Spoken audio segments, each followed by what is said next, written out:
Shalom Bapak Ibu Saudara-saudari. Halo. Selamat malam.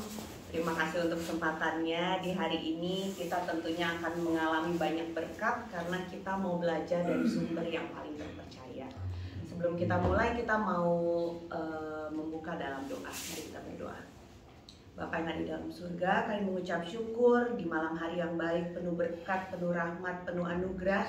Engkau ada bersama-sama dengan kami. Roh hikmat yang datangnya dari tempat yang maha tinggi yang menyertai kami pada saat kami belajar. Kami mau menjadi murid yang memiliki hati yang terbuka untuk setiap kebenaran firman yang Tuhan mau ajarkan. Melalui apa yang ada Tuhan, hati yang mau terbuka, telinga yang mau mendengar, dan terlebih lagi keinginan hati kami untuk menaati apa yang menjadi perintah-Mu, maka kami percaya aliran ilahi yang datangnya dari Tuhan itu akan mengalir secara deras untuk setiap kami, melalui setiap kami. Kami buka acara malam hari ini hanya di dalam satu nama yang kudus, nama Tuhan Yesus Kristus, Allah yang kami sembah. Di dalam nama-Mu saja, amin. Amin. Jadi materi malam hari ini adalah di level 3, pelajaran yang pertama, aliran ilahi. Dan nantinya akan dilanjutkan dengan pelajaran yang keempat, yaitu kuasa hubungan yang saleh. Teman-teman nanti akan mendapatkan materi apa yang saya bagikan malam hari ini. Tapi sebelumnya biar fokusnya nggak kebagi-bagi gitu ya, kita langsung aja. Tapi boleh juga deh dibagi deh, karena ada firmannya di materi, jadi gampang, nggak usah bolak-balik ya. Teman-teman nanti kan di WhatsApp masing-masing. Jadi kalau kita ngomongin aliran, pertama kali yang ada di pikiran kita waktu dengar kata aliran apa? Kalau saya ngebayanginnya air mengalir dari hulu ke hilir, hilir ke hulu, pokoknya dari atas ke bawah gitu ya. Dari pipa mengalir ke selang sampai kita bisa nikmati gitu. Kalau ngomongin aliran adalah sesuatu yang nggak berhenti, yang membawa sesuatu yang menyegarkan. Dan itu yang kita mau pelajari malam hari ini. Karena divine flow, aliran ilahi itu selalu membawa kesegaran, membawa pemulihan, membawa kebaikan. Kita buka di 1 Yohanes 4 ayat 7-8. Apakah teman-teman sudah terima materinya? Sudah. The right flow. Jadi aliran yang benar itu seperti apa? Di 1 Yohanes 4 ayat 7-8 saya bacakan dari terjemahan baru. Saudara-saudaraku yang kekasih, marilah kita saling mengasihi, sebab kasih itu berasal dari Allah. Dan setiap orang yang mengasihi lahir dari Allah dan mengenal Allah. Barang siapa tidak mengasihi, dia tidak mengenal Allah, sebab Allah adalah kasih. Jadi ini flow-nya nih. Kan kalau ngomongin aliran pasti ada sumbernya kan? Sumbernya itu asalnya dari Allah. Sebab kasih itu berasal dari Allah. Jadi sumbernya adalah kasih, adalah Allah, Allah adalah kasih. Ya pokoknya bolak-balik di situ ya. Dan kita yang mengasihi itu adalah orang-orang yang sudah mengalami aliran kasih itu. Lahir dulu sampai akhirnya kita mengenal. Seperti kita lahir dari ibu kita. Orang yang paling pertama kita lihat di muka bumi ini kan ibu kita. Kita lahir dari dia yang melahirkan kita dan kita mengenal dia. Seorang bayi itu mengenali suara ibunya, dia mengenali sentuhan dari ibunya. Jadi itu bayangannya ya secara natural apa yang terjadi di alam supranatural, di alam roh. Jadi kita mengenal Allah karena kita lahir dari Dia. Nah di sini ada saya kasih kurung, mengasihi agapau, mengenal itu ginosko. Ginosko itu apa sih? Begini, mengenal secara intim. Bukan cuma kenal, oh saya kenal si A dari rumahnya di jalan sebelah itu gitu ya. Enggak, tapi ada hubungan, ada keintiman, itu ginosko. Ginosko itu seperti hubungan suami istri yang membuahkan seorang anak. Jadi pada saat kita lahir dari Allah, kita lahir dari hubungan, kita lahir dari kasih, dan kita akan terus mengalir di dalam hubungan itu sampai kita bisa melahirkan buah kasih, ya. Nah, jadi kalau lihat ke materi yang saya warnain merah itu kasih. Segala sesuatu yang ada kasihnya itu merah. Kalau yang biru itu yang mau di-highlight dari apa yang kita mau pelajari. Kalau dari New Living Translation, dear friends, let us continue. Kalau mengalir itu terus menerus, nggak stop, gitu ya. Jadi kalau kita dapat kasih dari Allah, nggak stop sampai kita aja, harus mengalir lagi, continue to love one another. Karena siapa yang mengasihi dia adalah a child of God dan knows God. Kalau dari Amplified-nya, beloved, let us unselfishly love. Jadi kita mengasihi nggak lihat ke diri kita sendiri. Kita udah belajar ya di level 1 kalau nggak salah, yang tentang self-centeredness.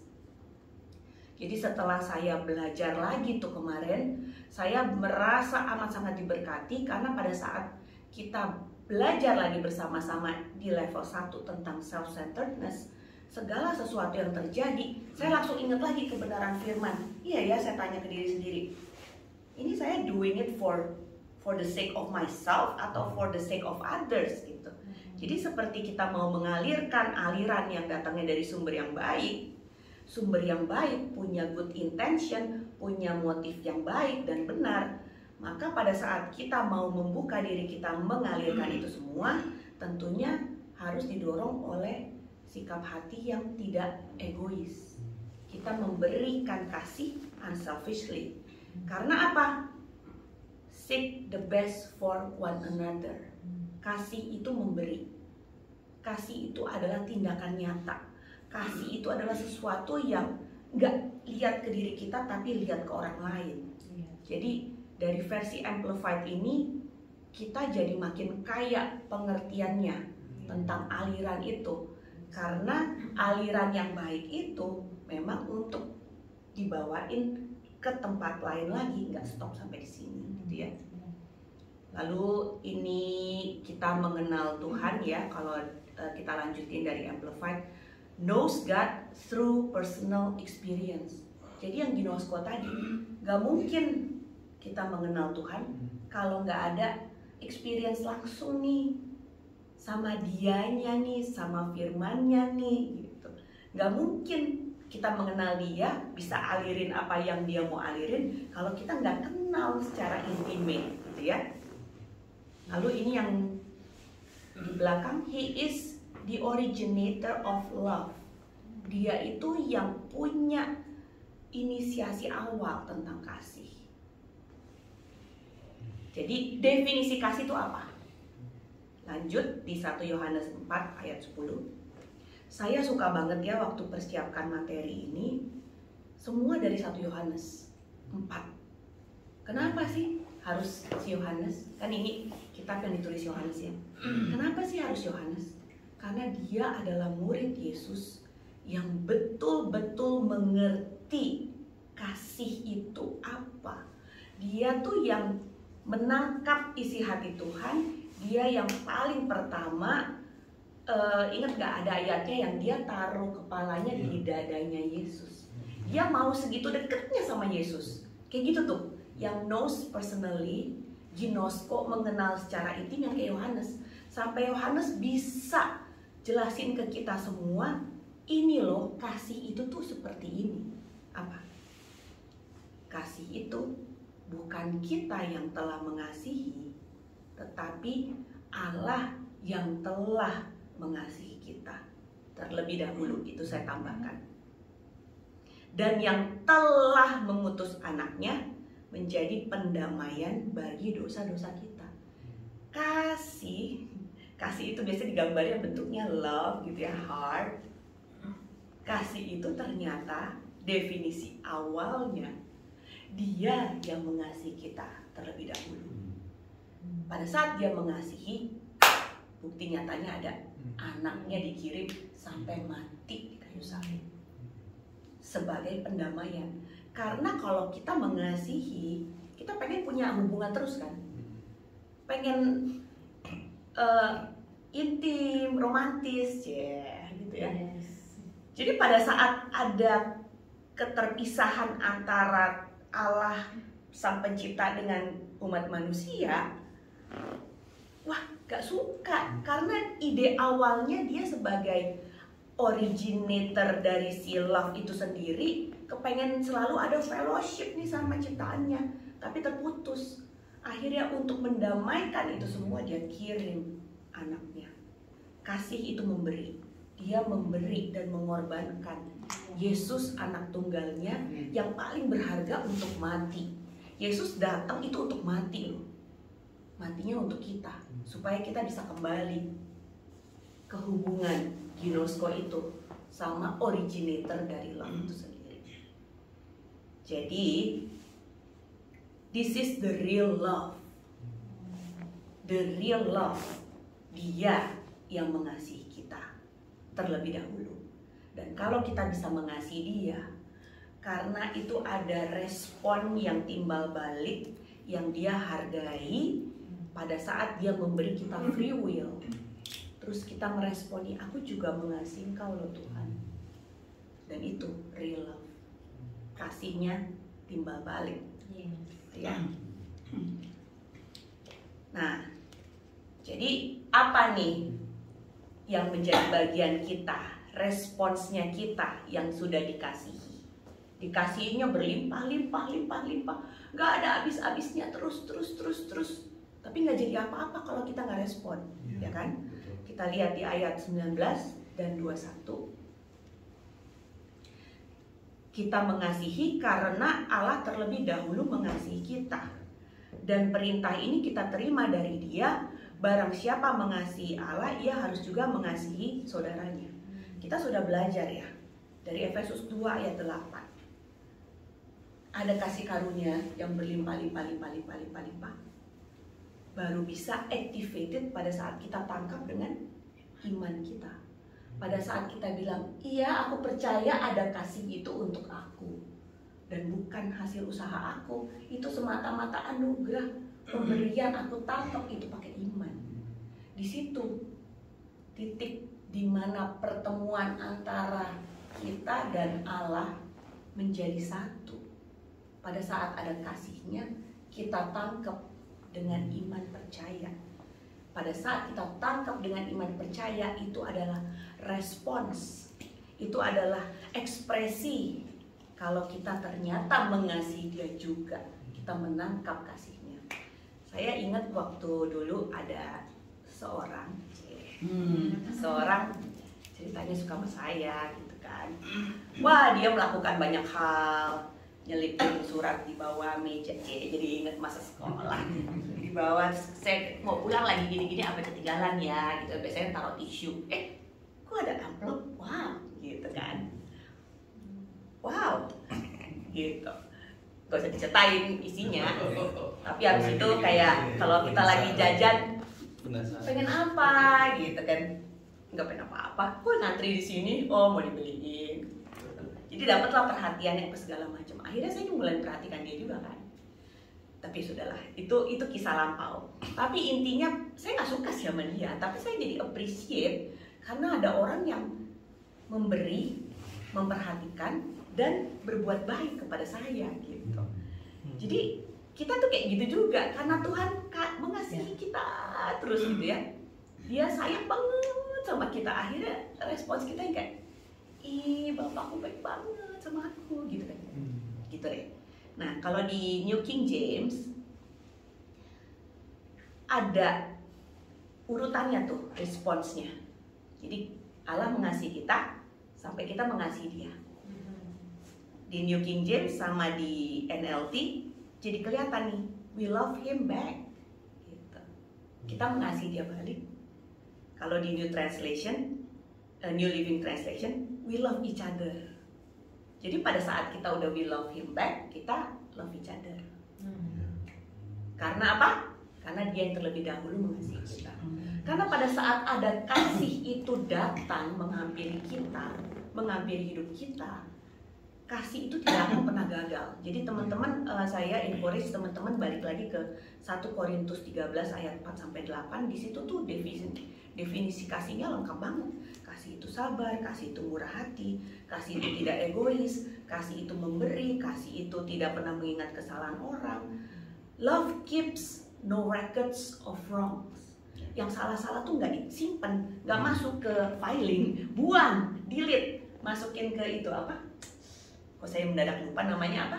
Shredder. Masukin ke shredder, buang, gitu kan? Jadi kalau misalnya kita mau mengasihi, tentunya kita harus terbuka sama apa yang mau dia kerjakan. Kasih yang tidak pernah gagal itu ya, love never fails. Kasih yang tidak pernah gagal itu pada saat masuk ke dalam kehidupan kita, ke dalam hati kita, gak akan mungkin gak terjadi apa-apa. Gak akan mungkin. Karena kasih itu dengan segala kebaikan dan segala kedahsyatannya, itu something yang kayak mau meledak gitu. Minimal kita bakalan tersenyum. Minimal kita bakalan, aduh aku tuh bersyukur banget loh jadi anak kesayangannya Tuhan gitu kan. Minimal itu. Jadi we love him. Dan seperti yang kasih itu mau lakukan, nggak cuma stop sampai di kita yang kayak tadi ya, nggak stop sampai di kita, tapi mengalir lagi to others. Nah kalau lihat ke gambar yang di bawah, aliran ilahi baru akan terjadi kalau ada kasih dari Allah yang kita responi lagi, dan wujudnya itu nyata menjadi satu action yang didrive oleh compassion. Dan kalau lihat gambar yang pertama, kadang-kadang orang langsung tuh persepsinya langsung kayak, oh ada cowok kasih, lagi suka sama cewek tuh, ceweknya terima kasihnya gitu ya. Tapi ini kita buka lebih luas lagi. Ada kasih yang timbal balik. Pada saat kasih dikasih, kasih diterima gitu. Kasih yang diterima dan kasih yang memberi. Compassion in action. Ini kita buka Matius 14 ayat 14. Di Matius 14 ayat 14 ini perikopnya Yesus memberi makan 5.000 orang. Aku bacain dulu ya, biar kelihatan backgroundnya. Di ayat 13, setelah Yesus mendengar berita itu, menyingkirlah ia dari situ dan hendak mengasingkan diri dengan perahu ke tempat yang sunyi. Ceritanya Yesus tuh lagi habis melayani deh, capek gitu kan ya. Terus ada dengar berita tentang kematian. Itu nanti bisa baca di atas. Akhirnya Yesus mau healing, ya. Yesus mau heal his heart, menyendiri gitu.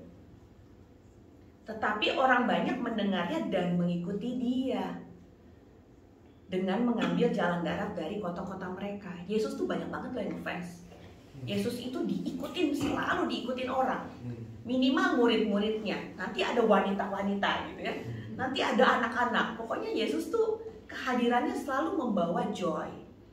Selalu membawa kebahagiaan, kegirangan, sukacita, pengharapan. Itu Yesus yang real.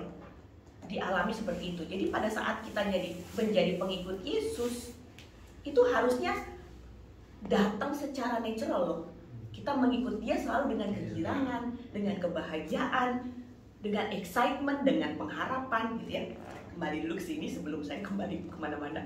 Ketika Yesus mendarat, ia melihat orang banyak yang besar jumlahnya.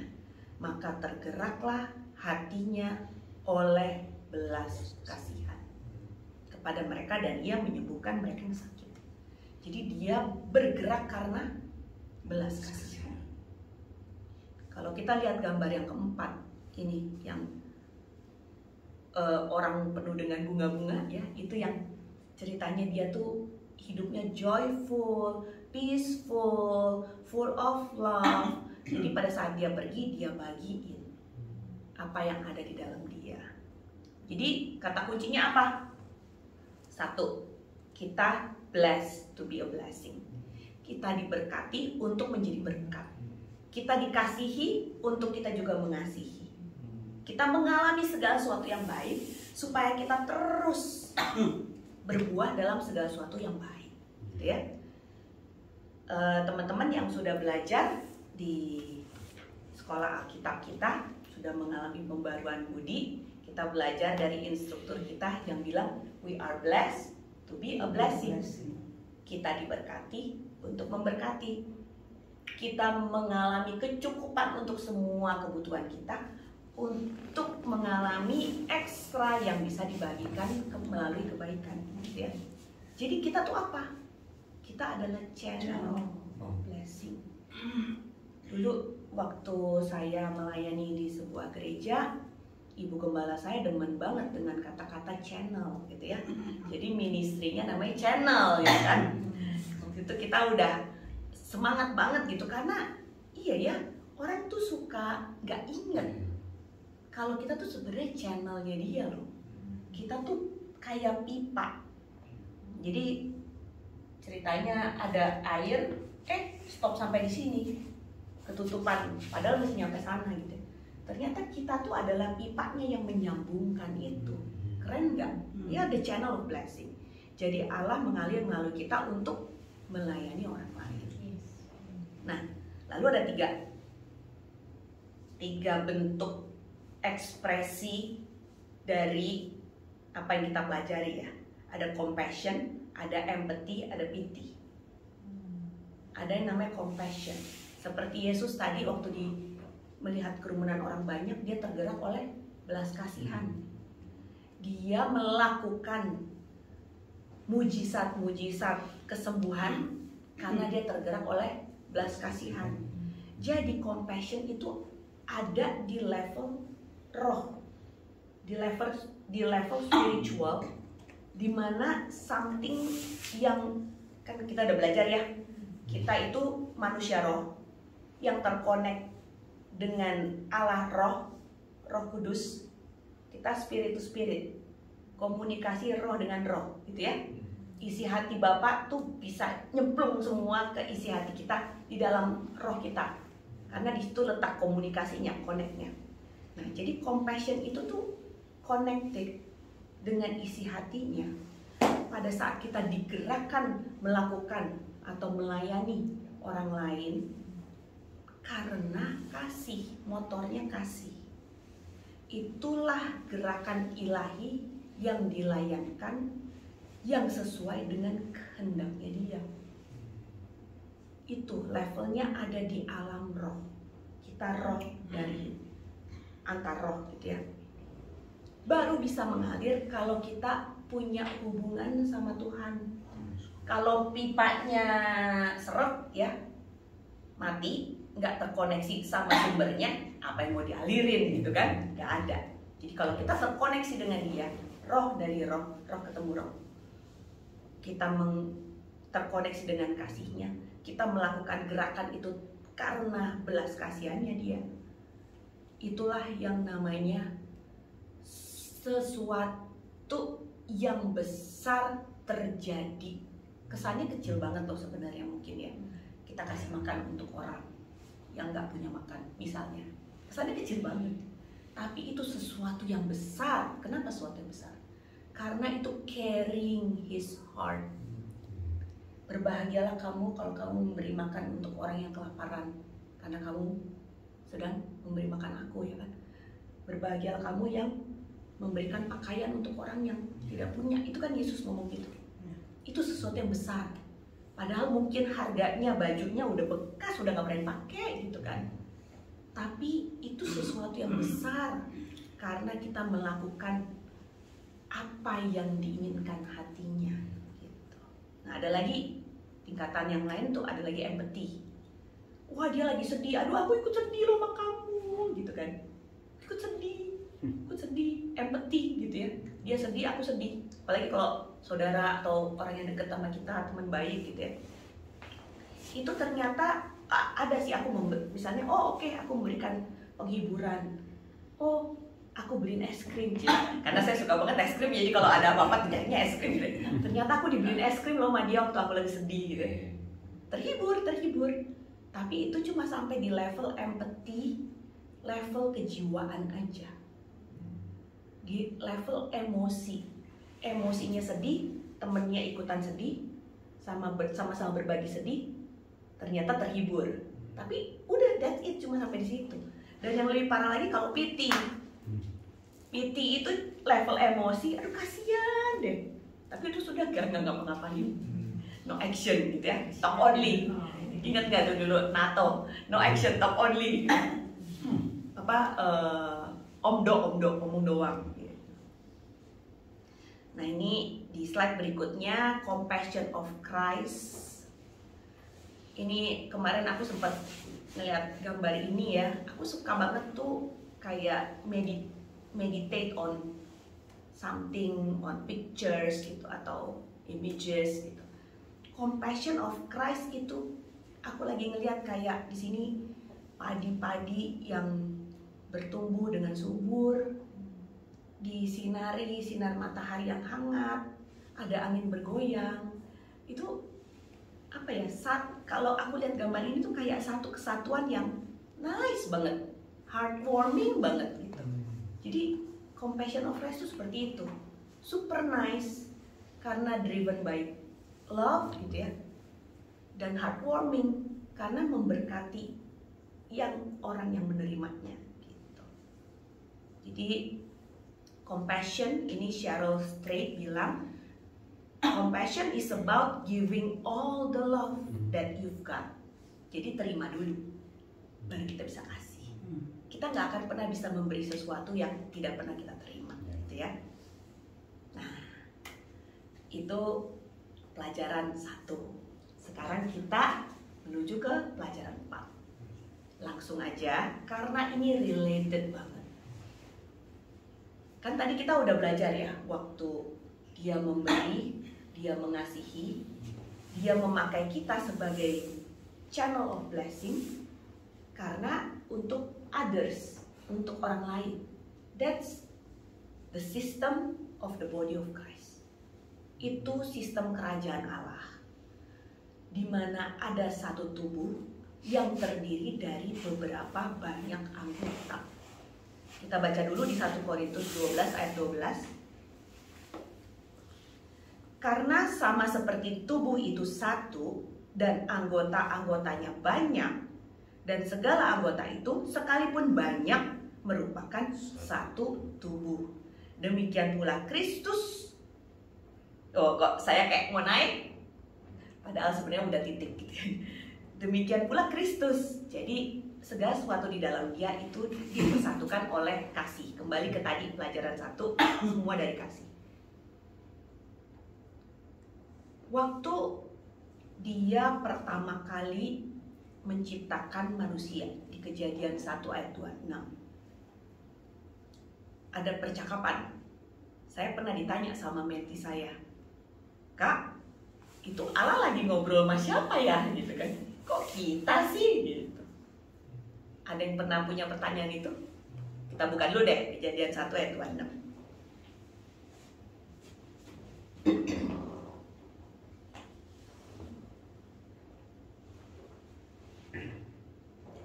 Kejadian 1 ayat 26 berfirmanlah Allah, baiklah kita menjadikan manusia menurut gambar dan rupa kita, supaya mereka berkuasa atas ikan-ikan di laut, burung-burung di udara, dan atas ternak, dan atas seluruh bumi, dan atas segala binatang melata yang merayap di bumi.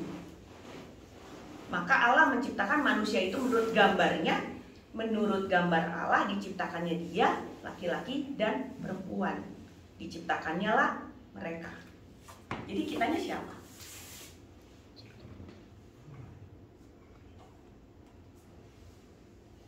Yang bisa jawab saya kasih 1 botol aqua. Handphone dong. handphone, kasih pegang aja. Kita buka Yohanes 1 ayat 1.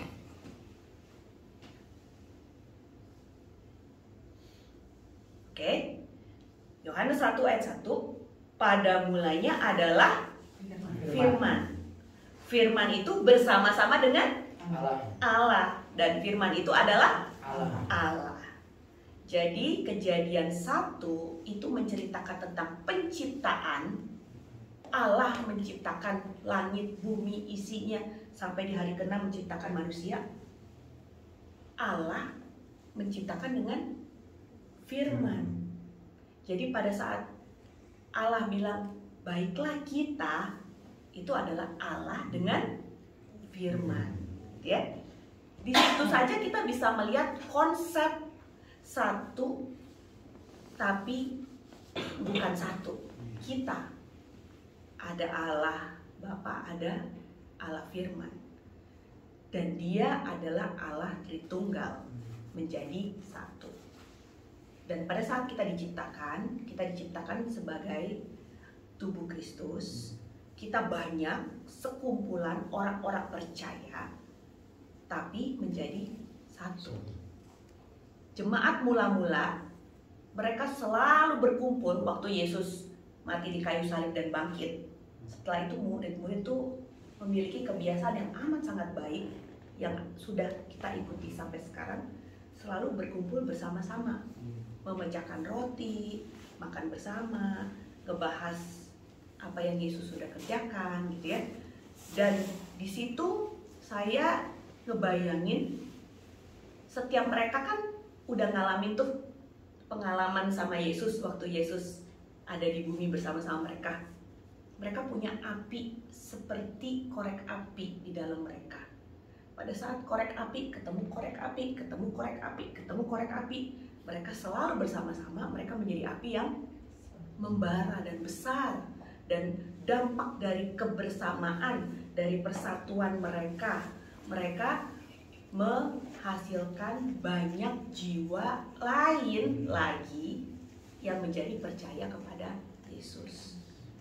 Jadi pada saat ada konsep eklesia, orang-orang percaya berkumpul yang disebut gereja. Teman-teman percaya kita yang ada di sini yang cuma 100 orang ini, ya, kita adalah gereja, ya, kita adalah eklesia. Jadi pada saat kita sebagai eklesia, sebagai gereja berkumpul, kita membahas, kita belajar, kita dimuridkan kebenaran firman yang sumbernya udah pasti amat sangat benar itu, kita mengalami pertumbuhan dan kita akan mengalami proses di mana kita menghasilkan buah. Saya mau cerita. Nah, sekarang cerita. Waktu saya pertama kali lahir baru itu saya ceritanya lagi sekolah di luar gitu ya. Sebut saja, oh ya udah disebut aja deh. Saya dulu belajar di New York gitu. Saya dari kecil, dari SD saya udah tahu saya mau sekolah di New York. Jadi kayak dari kelas 5 SD kalau ditanya mau sekolah di mana di New York, kayak udah yakin banget di New York gitu ya. Sampai udah lulus SMA mau sekolah di mana di New York, kok yakin banget ya. Itu iman seorang Reva yang dari kecil yang I just know that I know aku di sana. Ternyata pada saat aku udah di sana, aku baru tahu Tuhan mengizinkan aku, mengantar aku sampai di sana. Karena di sanalah aku mengalami lahir baru, aku mengalami pertobatan, aku dimuridkan, aku dimentoring, aku benar-benar ngalamin perombakan akal budi itu waktu di sana, gitu ya. Jadi pada saat aku di sana, aku tahu tugas aku belajar, gitu.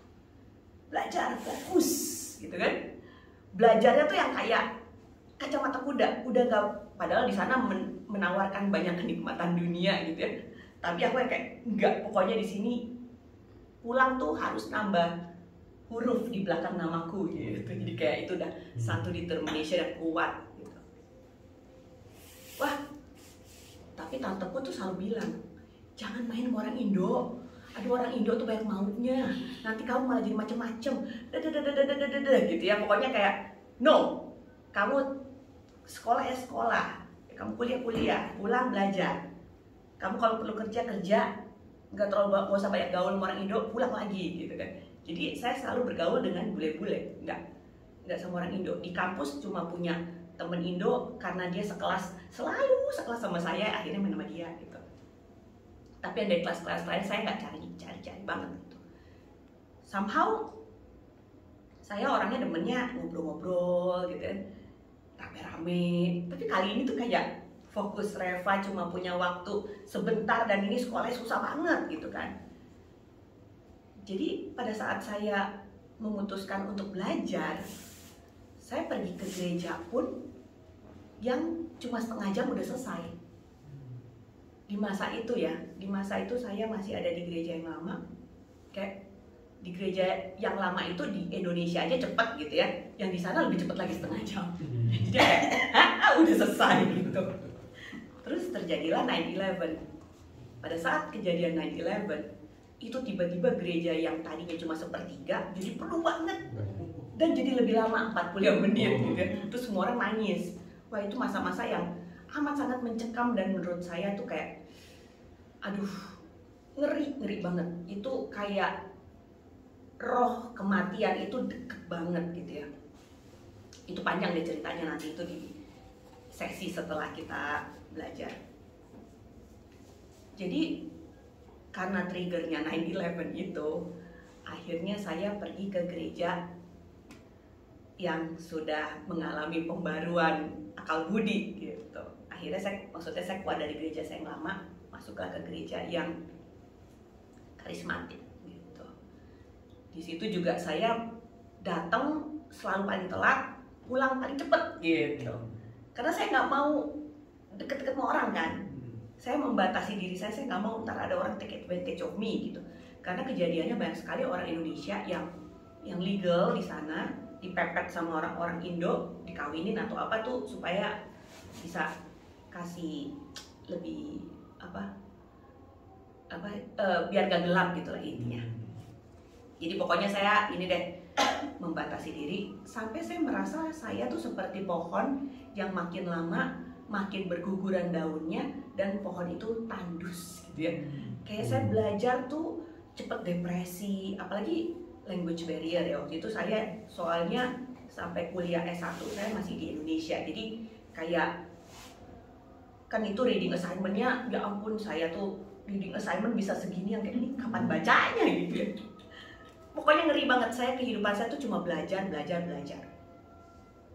Dan pada saat saya ngerasa saya adalah orang yang banyak ngomong, tapi terus saya cuma belajar, ngomongnya tuh ngebacain apa yang saya baca dari buku gitu ya, kayak saya nggak ngomong sama manusia gitu. Itu kayak menderita banget. Sampai akhirnya saya telepon bapak gembalanya. Oh, kamu Reva, kamu udah berapa lama di sini? Pak, saya udah lama Pak nih. Terus kamu ke gereja mana? Saya ke gereja ini gitu kan. Kamu sama siapa bergaulnya?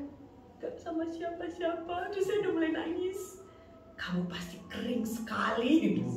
Di situ saya langsung nangis. Saya bilang, Pak, saya mau ikut ke cell group gitu. Karena aku ngerasa itu udah kebutuhan aku. Dan pada saat langkah itu saya ambil, saya masuk ke cell group, yang membuka diri dong, cerita. Tadinya nggak mau banyak ngomong gitu ya. Tapi lama-lama kan karena pergaulan dengan saudara-saudara seiman yang dipenuhi kasih Allah.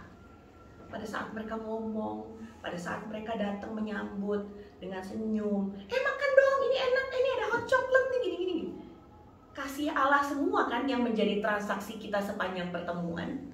Akhirnya karena saya dipenuhi dengan kasih Allah dan kasih persaudaraan, saya jadi makin tahu this is where I belong. Aku nggak mau ke tempat lain, aku nggak mau menjauhkan diri dari persekutuan bersama dengan orang-orang sehat ini, gitu kan? Di situ aku baru mengerti, ya ini loh yang dimaksud dengan eklesia, tubuh Kristus yang selalu menjadi satu. Sampai akhirnya saya masuk ke dalam Bible School, ke dalam pelayanan, sampai datang paling pagi, pulang paling terakhir. Nah, itu kesaksian saya. Setelah itu saya nggak pernah injek rem mundur atau ngerem mendadak atau apa. kalau ngomongin pelayanan dan semua persekutuan dengan saudara seiman, full speed.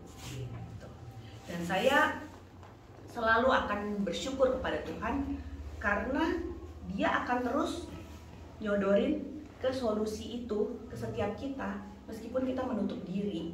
Dia akan sodorin, tapi Dia nggak maksa.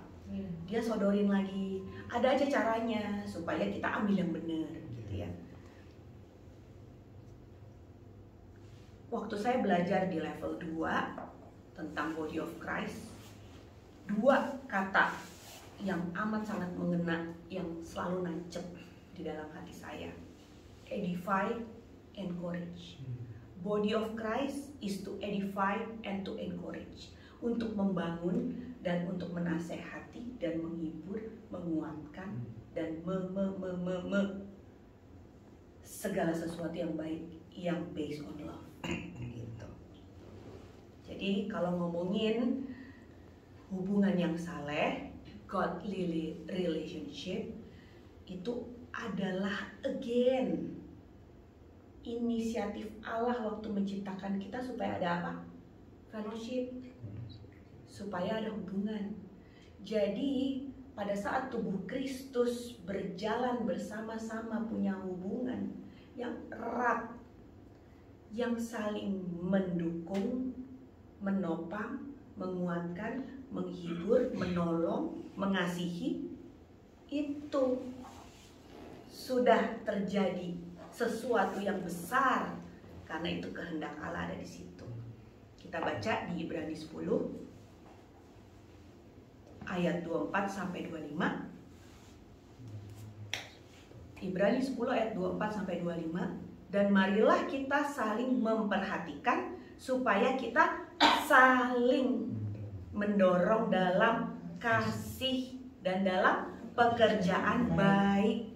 Janganlah kita menjauhkan diri dari pertemuan-pertemuan ibadah kita seperti dibiasakan oleh beberapa orang, tetapi marilah kita saling menasehati dan semakin giat melakukannya menjelang hari Tuhan yang mendekat.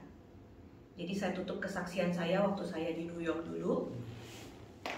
Saya all out banget untuk masa-masa saya dimuridkan. Ibu gembala saya itu seorang guru. Jadi ibu gembala saya itu lulusan Oral Roberts University, dan dia itu jalanin masa-masa kuliah double degree.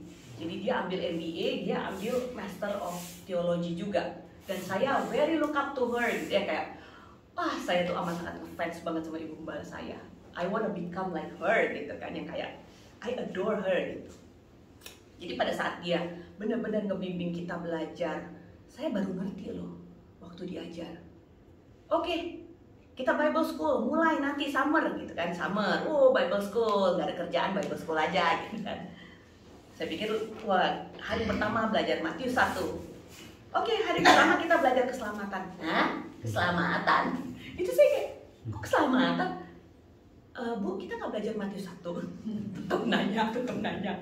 Nggak, kita belajar keselamatan gitu. Jadi itu benar-benar eye-opener experience banget waktu itu. Dan pada saat saya mulai menundukkan diri di bawah kepemimpinan payung yang benar, seorang gembala, mereka suami istri gembala yang menggembalakan kami semua, saya menundukkan diri, memiliki sikap hati sebagai seorang murid yang mau belajar, sebagai seorang pengerja yang mau selalu taat. Wah, itu benar-benar saya alami banyak sekali perubahan dalam kehidupan saya. Sampai yang selalu membara di dalam hati saya adalah, mana jiwa lain yang belum ketemu Tuhan. Karena I've been there. Karena saya pernah berbulan-bulan nggak bersekutu dengan saudara seiman. Saya pernah masuk ke dalam gereja yang kayak cuma nangis doang gitu kan. Yang kayak, kok gue makin sedih keluar dari gereja, makin depresi gitu kan. Jadi kayak, mana lagi. Jadi yang kayak saya selalu nyari, mana orang yang baru datang dari Indo sini, teman-teman gue gitu kan. Mau cari apa? Gue temenin. Mau supermarket Indo situ, supermarket Hongkong sih. Kalau di New York tuh supermarketnya yang kayak Asia gitu ya, kayak wah seneng banget. Mau makan gado-gado ada gitu. Sampai akhirnya saya mengerti the body of Christ beragam, tapi semuanya itu adalah warna yang menjadi satu dan indah, gitu ya. Memang banyak hal-hal yang terjadi, adalah ya, ini namanya juga besi menajamkan besi, manusia menajamkan sesamanya. Tapi akhirnya ya, di hari ini kalau saya look back apa yang terjadi di belakang, dengan semua kesakitan dan kekecewaan dan apapun yang dilakukan manusia yang bisa menyakiti kita, tapi when I look back, grateful loh bisa ngalamin proses itu bersama dengan dia, karena hari ini saya memandang itu semua adalah baik. Jadi pada saat sekarang kalau saya lagi ngalamin proses, lagi ada asap pisau, kadang-kadang saya suka pakai istilah, kok lagi gitu, lagi di asap pisaunya gitu kan. Oh, that's okay, aku mau memandang dari sudut kekekalan, karena in the future I will look back dan aku mensyukuri hari itu. Jadi kalau ada hal-hal seperti itu, that's okay. Besi menajamkan besi, manusia menajamkan sesamanya. Kadang kita nangkep itu dari sisi konotasi, dia sakit ya, enggak, bukan kayak gitu. Pisau, golok, kalau dipakai untuk memotong, kalau nggak tajam, nggak seru banget. Coba tanya chef itu apa andalannya? Pisau yang tajam. Kalau pisaunya udah tajam, dia mau masak dengan kecepatan tinggi, masak dengan super enak sampai semua keahliannya tertuang di satu piring yang cantik. Itu dimulai dari pisau yang tajam. Dan pada saat kita jadi pisau yang sudah ditajamkan oleh proses ataupun oleh sesama, just be grateful. Karena tujuannya cuma satu, semuanya to edify and to encourage each other sebagai body of Christ yang satu, yang tunggal, yang bisa membawa banyak jiwa datang kepada yang satu itu, gitu ya. Jadi saya tutup malam hari ini dengan doa. Mari kita berdoa. Bapa, kami mengucap syukur, kami mengalami kasih Kristus yang sempurna.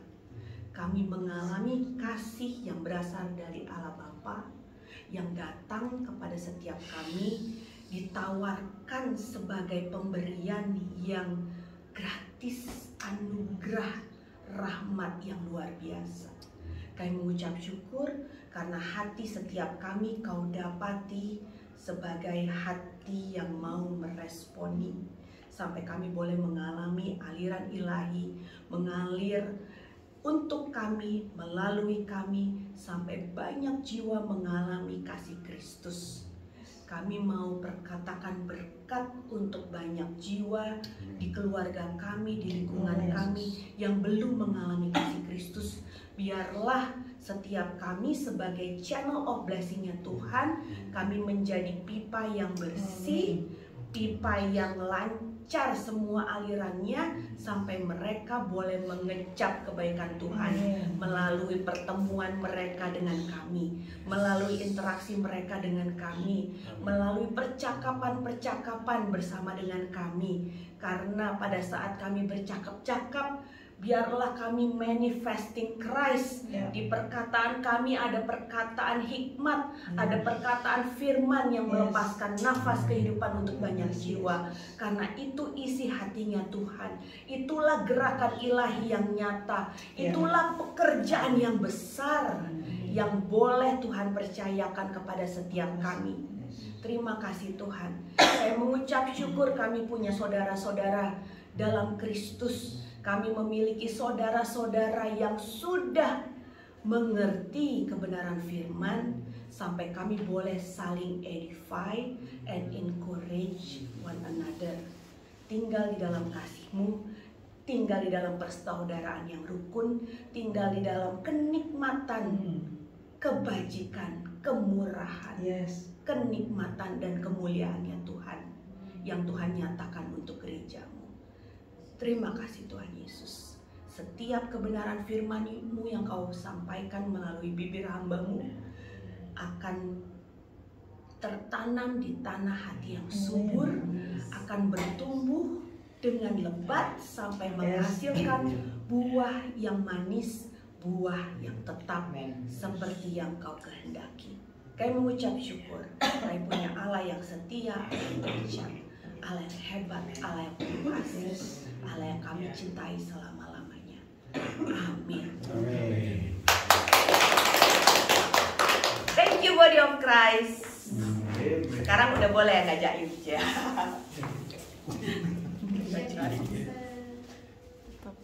Waduh, lewat nggak ya?